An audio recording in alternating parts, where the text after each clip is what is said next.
And yes, we are back. Shout outs to us for making it back. You, me, the real ones, all of us, the OGs. And today we're going to be watching You Are Supposed to Hate This Show, Velma. Now, I am kind of curious about this show only because someone sent me a screenshot of it and I thought it was like complete satire. But I saw the lady from The Office was on it, and I was like, well, maybe it's not terrible. So let's see what it is or isn't. This video is brought to you by Keeps. Stick around to hear more about the discount they're providing to the entire upper echelon community. Okay, there are some way more detailed videos in the works right now, big investigations, etc., but for the moment, I want to talk about Velma. Yes, that's right, I said Velma, which is a dismal criticism magnet produced by Mindy Kaling and funded... That's The Office girl. Hey, that's The Office girl. I recognize The Office is funny, it's well written. I've never watched it from beginning to end though, but I've seen episodes that I enjoyed. By HBO that bastardizes every single thing you once loved about Scooby-Doo for a twisted adult cartoon. There's only 2 episodes so far, and the internet is already full of hot takes about how terrible the show is, but today I want to discuss why I'm, fairly confident that the entire purpose of this television program is to make people who see it angry and ride the wave of bad publicity to staggering overall viewership through hate. That's the that's the picture my friend sent me. I thought it was like legit, like, because I've seen race swaps on Twitter for like anime characters and cartoons and stuff. So I thought it was just like one of those. Like I thought it was a legit just joke, but it wasn't. So Watchers. No beating around the bush here, let's just dive in. Velma is a brand new HBO animated series based on the Scooby-Doo IP. Setting aside anyone's individual thoughts on that, whether or not they enjoyed it as a kid or ever even watched it in the first place, the reality is Scooby-Doo is a nostalgia-filled children's program from as far back as the 1970s. I myself watched it whenever I could, within reason, during my younger years. Now here's a fun fact about me. Scooby-Doo is literally the first cartoon I can recall in childhood. That's like my first memory, me looking up and seeing, I think it's maybe episode 1 or episode 2 of Scooby-Doo. Freaking terrified, but I could not look away. Scooby-Doo was my very first cartoon. But what we see now from HBO and executive producer Mindy Kaling is a demented patchwork of bad jokes, insults, and poorly disguised vindictive themes meant to make every single person who watches the show angry and ride the already enormous wave of hate to colossal overall viewership. In my opinion, and keep in mind a lot of this is, of course, my opinion, this show is one of the first ever clear-cut examples where there actually isn't even a well-defined target audience, because that target audience is everyone, and the methods used to capture their interest have absolutely nothing to do with legitimate narrative appeal. For starters, though this particular angle has been covered extensively by other commentators, Velma appears to be a self-insert, as it's called. Mindy Kaling, an Indian-American comedian, actress, screenwriter, and producer, is the executive producer and writer of the show itself, which coincidentally has decided to racially swap... Wait, self-insert means she put herself in the show? Dude, does this ever work out? Didn't someone do that with Powerpuff Girls? Didn't the Powerpuff Girls guy do that? And it was like, well, I don't know about the quality of the show. I didn't watch it. But I thought it was weird that someone did that with some cartoon. I thought it was Powerpuff Girls. I could be wrong. Velma, the main character, from white to... But why would you want to self-insert in Scooby-Doo? Of all the things? Indian, with Kaling herself doing all of the voice acting. On the surface... So I thought Velma was black, so she's Indian? Okay. I guess it doesn't matter, but like, why self-insert into Scooby-Doo? That's fine. I don't really care for the political discourse that rapidly devolves as soon as you mention racial character swapping, but for this particular case, yeah, it is kind of relevant. The thing to understand here is that Velma has atrocious favorability ratings. Though it is admittedly far from a perfect barometer in this case, Rotten Tomatoes is currently sitting at just 7% audience favorability, making it basically one of the worst rated shows in existence. Um, what? Critic ratings. So the critics gave it 55%. What? What? How?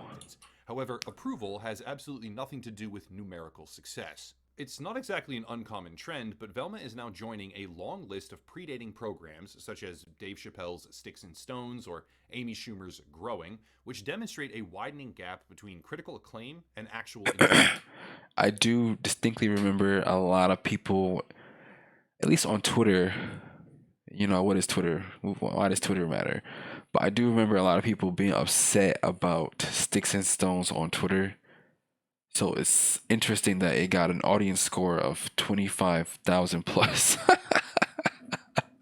And it was a very distinct type of person, type of um type of narrative of as to why it was bad. Again, I don't care, but it's interesting with the audience score and the rating. Enjoyment of the audience. For Dave Chappelle, the actual audience loved the comedy show, while critics hated it.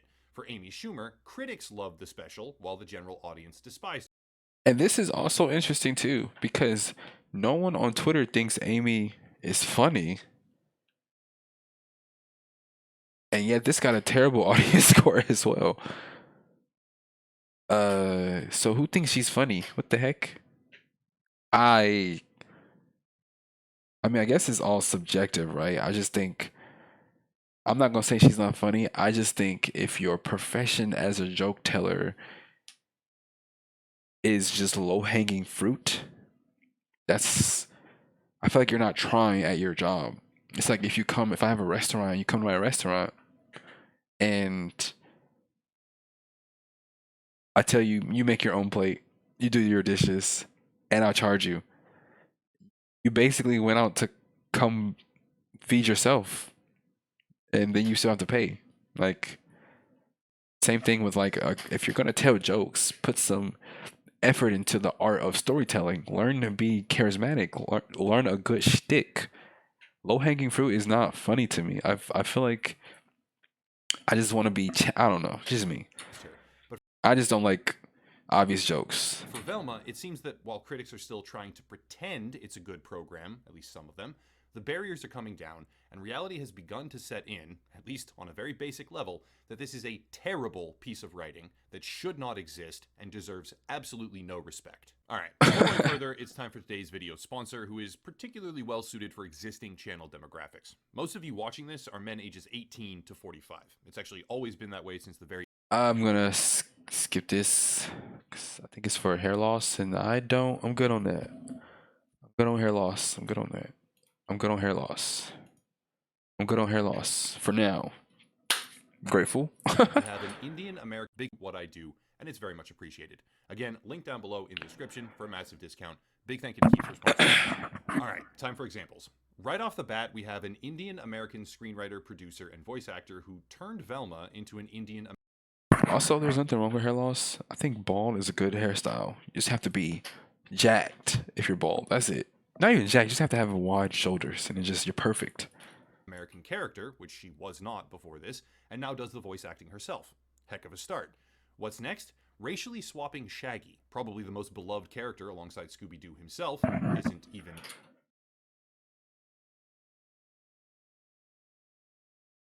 I mean, I guess it's fine. I hope it is. I hope it's just not generic, like stereotypical black dude with dreads type of humor or locks or whatever. Like it's fine to have if that's what she's going for a race swapping. Cool, but at least I hope it has good writing. At least let the character be funny in his own way, not just like makeshift ghetto. You get what I'm saying? In the show, who is now black, Shaggy is, and also a notable anti-marijuana presence in the program. Gone are the days of a close-knit Anti-marijuana. I mean, I don't know. detective group where the lovable stoner and his best friend dog contribute to wild hijinks and investigations. Instead, we get a totally warped show where the gang is in high school and pretty much everything about them is different and terrible. In the past, parents were likely aware of the insinuation that Shaggy was a part of, shall we say, stoner culture or 420 culture, which let the kids, unaware of the hidden subtext, Yeah, I legit had no idea. I legit never even considered it. Literally, like, even like when I got older, I was like, I thought Shaggy was just Shaggy. here, watch and enjoy while the parents maybe got a laugh too, or picked up on hidden messages that didn't really apply to the kids, as the snacking and general comedic nature of that dynamic was allowed to play out on screen. No beating around the bush here, that's gone. It's not gone because it needed to be gone, it's gone because the writer, who also racially swapped the main character to her own race and then voice acted her, decided to make him black for quite literally no apparent reason. I'd like to say again that by itself, that doesn't matter. Racial characteristics of on screen characters really shouldn't matter in an ideal world. But Velma isn't just doing this to find the right actors for the Right, it shouldn't matter, but it's going to. That's how it works. role. It isn't doing this to make an actual point or appeal to a separate demographic, even. It's doing this to make people angry, which is working. There's only a couple of episodes out right now, but let me just frame this out for everyone. Velma is an insufferable know it all that despises the world, has crippling hallucinations that apparently cause heart attacks somehow, and judges everyone at precisely every single juncture. Fred, a mainstay of the Scooby Doo universe, yeah, he is, not kidding here, even though I wish I was, a tiny dick loser who hasn't gone through puberty. His dad is ashamed of him, he can't function beyond the cognitive level of a toddler, and therefore becomes a burden on everyone around. Wait, so she is. I don't know if that's projecting, but is it like she's like stereotyping this type of guy? Because, I mean, look, I don't know. Why? I don't understand. Like, my thing is why. Around him nearly 100% of the time. This isn't a creative choice for the betterment of the actual narrative. This is a creative choice to insult white people. Yes, I know some people will What? Wait, what? Wait, I don't. Wait, what? Wait, I don't understand. actual narrative. This is on cognitive level of a toddler and therefore becomes a burden on everyone around him nearly 100% of the time. This isn't a creative choice for the betterment of the actual narrative. This is a creative choice to insult white people. Yes, I know some people will immediately start throwing out buzzwords like white fragility, but the show is plastered with examples where white people are painted as, or flat out even called, serial killers, druggies, and insensitive trolls that merely subtract from Velma's brainpower in obnoxious ways. Think about this. Fred, who is now the only white male character of any importance whatsoever, can't even cut his own food. Velma humiliates him constantly on the basis of race and class. But it doesn't stop there, because Velma is also a lesbian. Again, nothing wrong with that until you realize. Uh huh. So this is why you wanted to self-insert. This is why you wanted to self-insert. I don't. Why? I don't get it. I mean, I guess I, if this what makes you happy, I guess. Is that she's 15. And What?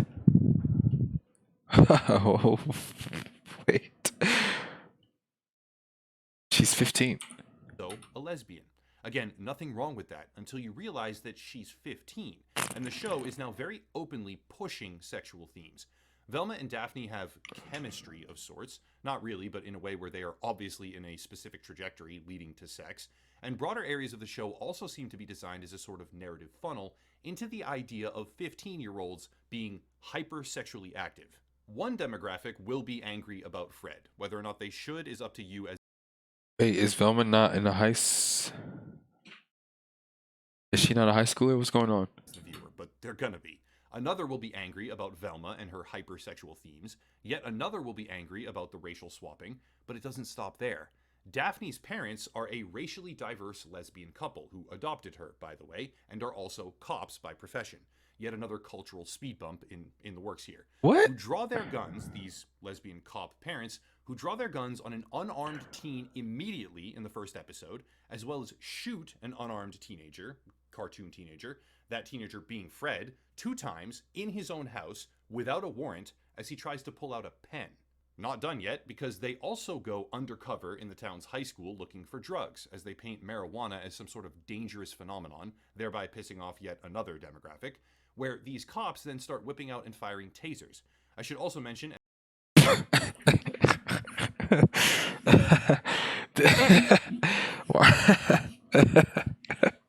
What is going on? My thing is, don't people have to like sit down and review this and greenlight this and edit this? At no point did no one think, hey, yeah, lesbian cops shoots guy in his house. It's Fred. Twice. Okay. At this point, that Daphne herself is apparently Asian, making 3 out of the 4 What? main characters in the entire show Dang. racially swapped. I can't help but consider something here, and maybe I'm way off base, but a growing section of Hollywood, as well as the entertainment industry at large, seems to now believe that the worse you make a show's writing, as long as you are aware, quote unquote, of it being bad, the better the show actually is, because of subverted expectations. However, Velma has gone so far beyond that flimsy initial premise, it is now just flat out offensive to pretty much everyone who watches it. Velma herself, as a character, is a disgustingly misanthropic person. What? She is self-centered, she is horribly unsanitary, example being when she just eats out of the garbage for no reason at all, and the immediate atmosphere the show does manage to cultivate. Wait, why would you self-insert yourself just to eat out the garbage? I mean, I'm not seeing any reasons to hate this show. I just wouldn't watch it. I would just like the moment I saw like the moment I just wouldn't watch it. I don't hate it. I just wouldn't watch it. I wouldn't even complain about it. I just simply would just not even acknowledge it. Is intentional destruction of every established premise that Scooby-Doo fans initially loved. For those keeping track, let's go over the list so far. The show targets and alienates white people, a lot, specifically men, but also a wider group as well, through relentless and repeated racial insults. It certainly can't be for children, or even slightly traditional viewers, because it also pushes, within seconds I might add, an uncomfortable amount of cartoon high school nudity, with a very clear push towards sexual awakening being a theme in the show. The main character, racially swapped by an executive producer of the same race, who then voice acts the character in question as well, is wildly unhygienic, deeply prejudiced, and oddly sexualized, while the parents of her potential love interest are themselves interracial lesbian cops who violate the Constitution routinely, and due process as well, to just mercilessly shoot or attack unarmed cartoon teenagers at school or in their own homes. When we really think about it, none of these characters... Okay, I'm willing to admit he is kind of laying it out in a way that makes you want to get your pitchforks and be upset. Like the way he's laying it out, you kind of want to be. I mean, I'm I'm still on the just ignore it page. Like if it's just bad, it has no place in my life. If it's not written for any particular audience or any particular person, I would just wouldn't watch it. And I get it's popular, like it's like especially if you're a content creator, I get it. You'd be a fool not to hop on the train and give your opinion, but from a I don't know where you would categorize me, but I just wouldn't give it no attention. Like I just everything he said, I would have just turned it off. Apparently, I would have turned it off 30 seconds into the show. I would have been like, no, it's not for me. Going back to watching Overlord season 2. Are even remotely close to the originals, because even unspoken ambiguous character templates, like Shaggy being a part of stoner culture in some way, are being deliberately attacked, undermined, and torn down. I mean, what even is this shot right here? Are we What the? Why? My thing is why. supposed to be happy about this? Laughing? Is this brave? Is this obscene? Is it a hilarious meta commentary on society? Or is it just bad, low quality production that harnesses the infinite power of hate watching to drive up viewership? Now, some of you might be saying to yourselves, no shit, obviously the show antagonizes previous fans and men and white people and stoner culture, etc., because it's supposed to. It's a woke show, and that's just what woke things do. But before we go down that route, I want to specify that this bottom scraping piece of shit also decides to insult the Me Too movement at large, in what feels kinda like unironic commentary. One joke is about how the misanthropic, horribly disgusting, garbage eating main character speaks the truth like comedians did or used to before the Me Too movement, which, when you think about this in context, is not really going to infuriate the same demographic as half the other badly written one liners, and instead, similar to the law enforcement themes, is more likely to infuriate the overly emotional and hypersensitive woke audience that many people are As you can tell, I'm really not phased by any of this because it's just like you can see my skin tone, right? Like you can clearly see my complexion. I don't really have a horse in any of these races. I learned a long time ago that all this all this is just charades. I grew up in a city where we didn't even have clean water. So when these all this type of stuff ends up in media or in front of me and Twitter and trending, I'm just like, I just like I can't be bothered to get upset because it's like none of this even matters. In my honest opinion, like it's all I'm just saying like it's all for show. If people wanted change, they would be change.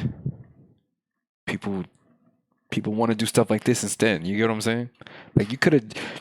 My thing is, if you really, I don't know. I don't know if it's satire. I don't know if it's meant to be bad to make people angry to watch it. I don't know if they pitched that idea in the room, but I can say this: if quote unquote someone really does or did care about any of this, there's 100 different ways to go about it than making a cartoon. I can say that much. I don't know what is going on here, but this ain't for me. assuming it's meant to cater to. Seriously, it doesn't get much clearer than this right here. Emblematic words from the original show, Zoinks, Jeepers, Mystery Machine, etc., are names of drugs in the new Velma series that Shaggy takes. And for all of its Mr. Machine, Mr. Machine is a drug. Yo, you trying to take some Mr. Machine, some zoinks. Hey, Mr. Machine is a good one. insults to existing fans, its deliberate destruction of established lore, and its effort to piss off practically every single demographic that views it, the show probably isn't going to flop. Think about it. And I myself fall into this category, by the way, so just keep that in mind. The number of creators, outlets, and news publications that are covering this dumpster fire is enormous.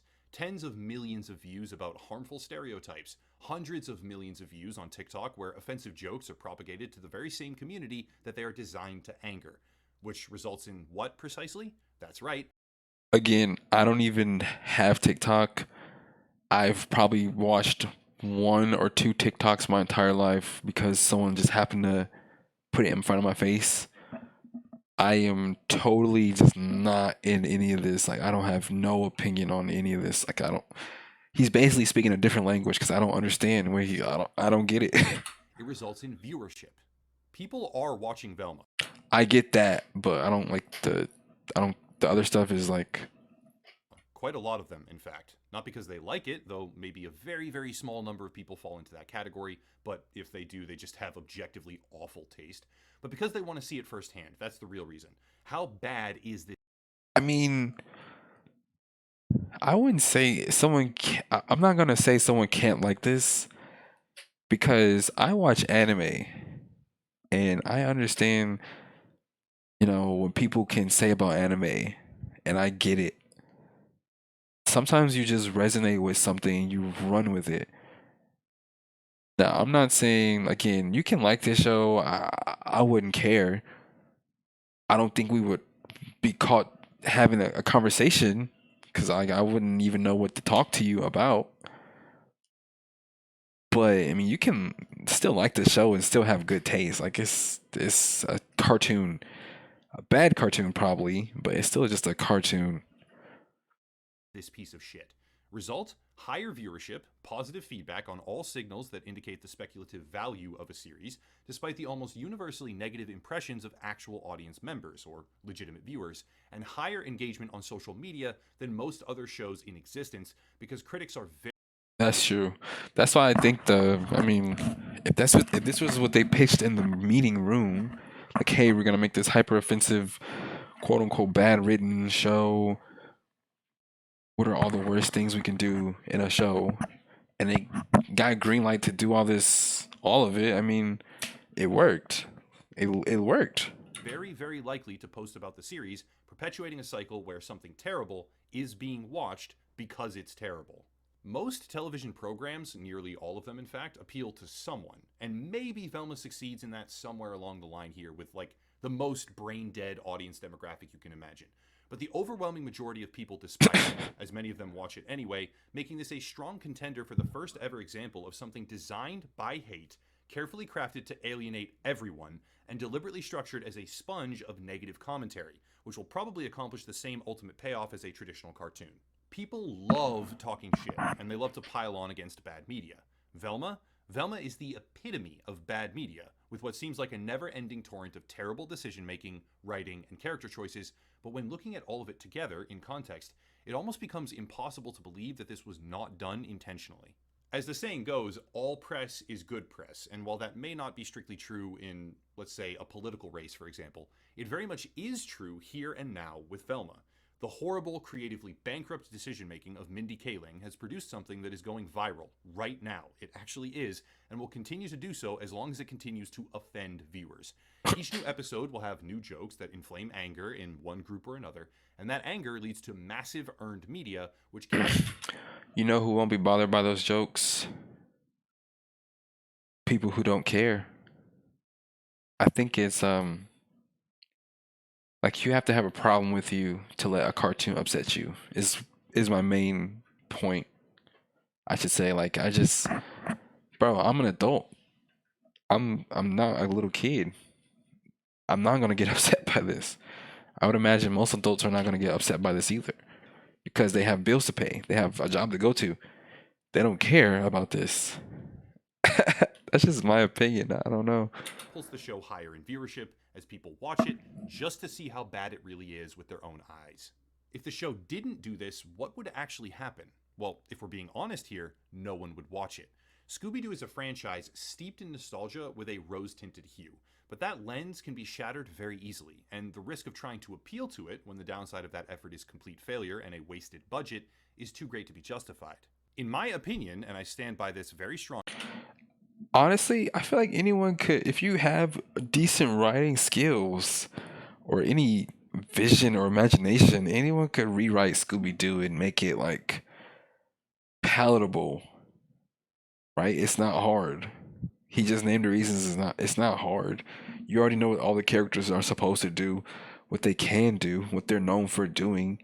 You just have to make it entertaining from beginning to the episode to the end of the episode. That's why Scooby Doo has so many like different subgenres. Like for a moment, Scooby Doo was known for what the movies always had like really good songs.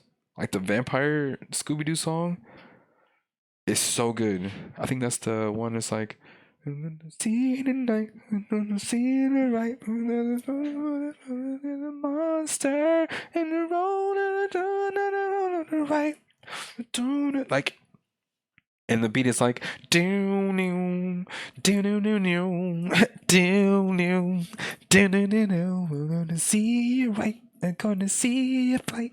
It's on the moon. You might see a monster. Like, and I think that was the vampire one, or maybe it was a zombie island one. And there was another one, another movie with an amazing. I think the Frankenstein one, where they visited the Frankenstein's castle or something. All movies, classic Scooby Doo. They didn't have to rewrite time, rewrite history, reinvent the wheel. They just had to make it entertaining from beginning to end. So yes, it was obviously done on purpose. The fact that people are getting upset, beyond me.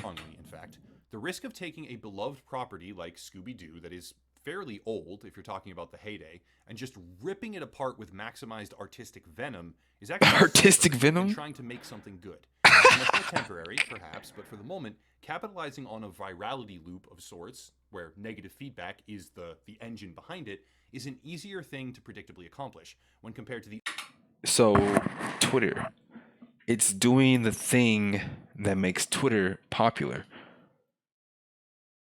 I mean, I don't know what to say. uncertainty of actually trying to make something people will love. I hope I'm wrong. I really, really do. But this feels like a pilot program for purely malicious reboots with the only definable intention being maximized anger through the destruction of existing brand goodwill. Today it's Scooby Doo, tomorrow, hopefully nothing, but who knows. Again, I do hope I'm wrong, but that's it. If you want to support the channel, check out the links down below. Also, don't watch Velma. Don't hate watch it. If you're gonna do it, pirate it, I guess, but just don't add to the feedback loop here where everyone is watching a show that is terrible and deserves absolutely no success, but it's going to be successful now because everyone hates it so much. And look at me, I'm perpetuating it. Like, some people will watch this video and then go watch Velma because I talked about it and said it's so bad. Because it really is that bad. It's actually one of the worst things I've ever seen in my life, What? but it's successful. Being bad and being successful are not mutually exclusive.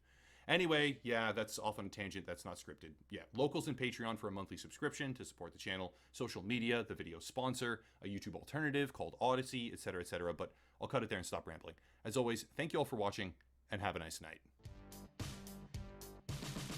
Hey, giraffe. Yay. Hey. Yeah, yeah.